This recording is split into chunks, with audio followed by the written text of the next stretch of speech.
Good morning, students. Today we are going to study our second exercise, that is draw a vertical line between the complete subject and the complete predicate. So as in our first exercise we have done the exercise related to the complete subject and complete predicate and underline the simple subject and draw a box around the simple predicate. But in this exercise we have a vertical line between the complete subject and complete predicate. So let us start. The first sentence is, the wise judge declared that the defendant was not guilty. Here are 10 sentences.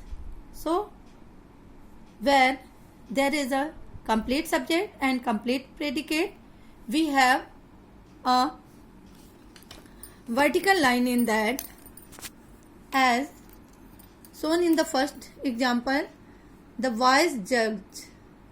Here we have a vertical line.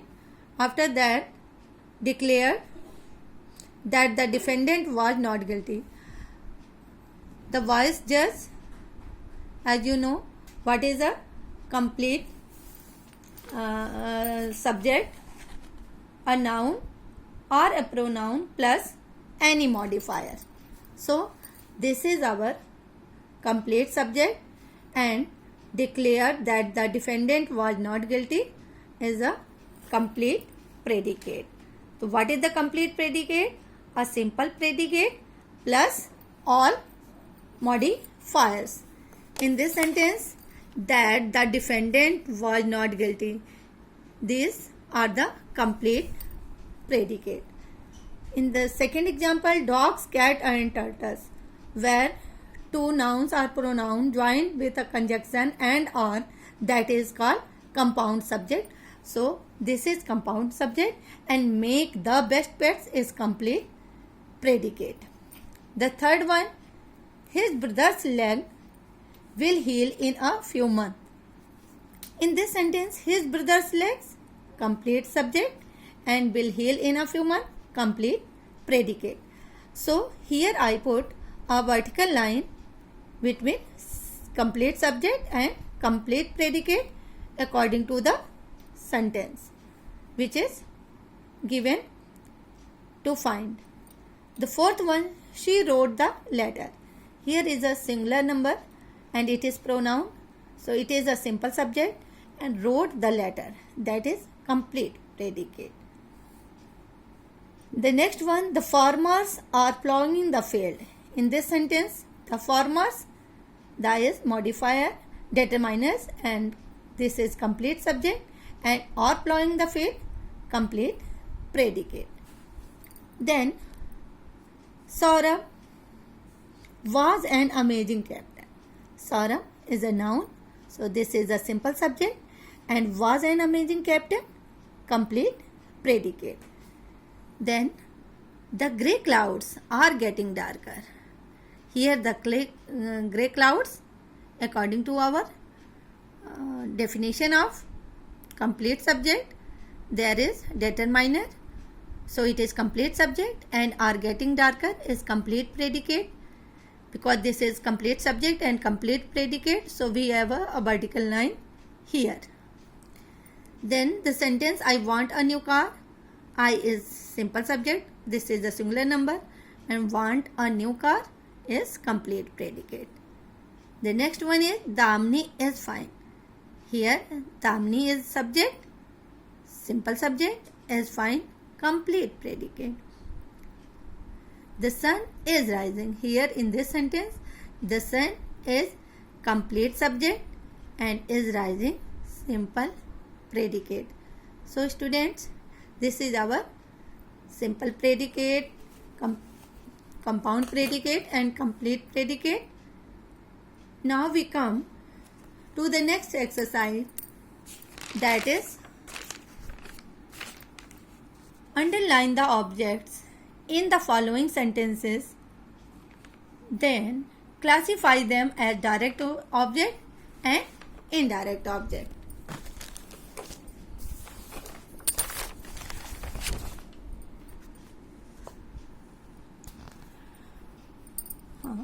Now, what is the direct? First we learn that what is the direct object and indirect object. As we know that a predicate contains direct object and indirect object. So what is indirect object? A direct object is a noun or a pronoun that is receiver of the action. Direct object जो है वो एक noun हो सकता है या pronoun हो सकता है जो कि जो भी एक्शन होता है उसे वो लेता है, ग्रहण करता है. It answer the question whom or what. How can we know that in the sentence what is a direct object and indirect object? So we can ask question by putting whom or what in relation to the subject transitive verb combination. Here is an example that if we said the plumber sent us a bill for fixing the sink. In this sentence, we can ask the question, what did plumber send? The answer is bill. So this is our direct object. And how can we know that indirect object? An indirect object usually comes before the direct object. This is the first characteristic of this.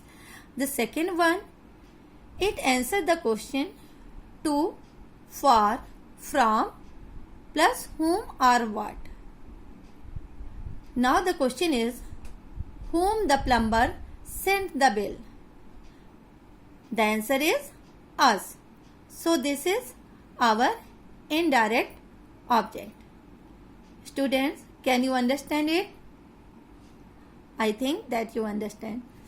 The second sentence, the teacher offered her students a lollipop after class. What did the teacher offered the student? The answer is lollipop. So this is a direct object, and if we ask the question that whom the teacher offered the lollipop, the answer is her student. So this is indirect object. Like this, there are sentence, our teacher bought us tickets for Sunday. So in this sentence, first we come to know ticket is our direct object and us is indirect object as putting the question word. The fourth one, the kids play street hockey all afternoon. In this sentence, hockey is direct object and there is no indirect object. Law students got an invitation to witness the trial. What did the law student get? The answer is invitation. So this is direct object, and who get the invitation? The law student, that is indirect object. The king gave the beggar a piece of land. What did the king give to the beggar? The answer is a piece of land. So it is direct object. Whom the king gave a piece of land? The beggar. So it is indirect object. I need more time for the work. In this sentence, what he need? Answer is more time. So this is direct object. My mother bought me some apples. In this sentence, what did my mother bought? The answer is apple. So apple is direct object. And for whom my mother bought the apple? Answer is me. So me is indirect object. Place the cat into its pen. Pen means the place where the cat lives. In this sentence, cat is direct object and there is no indirect object. She sent an email to her friend in Paris. In this sentence, what did she send? The answer is email, that is our direct object. And whom she sent the email? The answer is her friend. So this is indirect object. So student, this is our exercise C.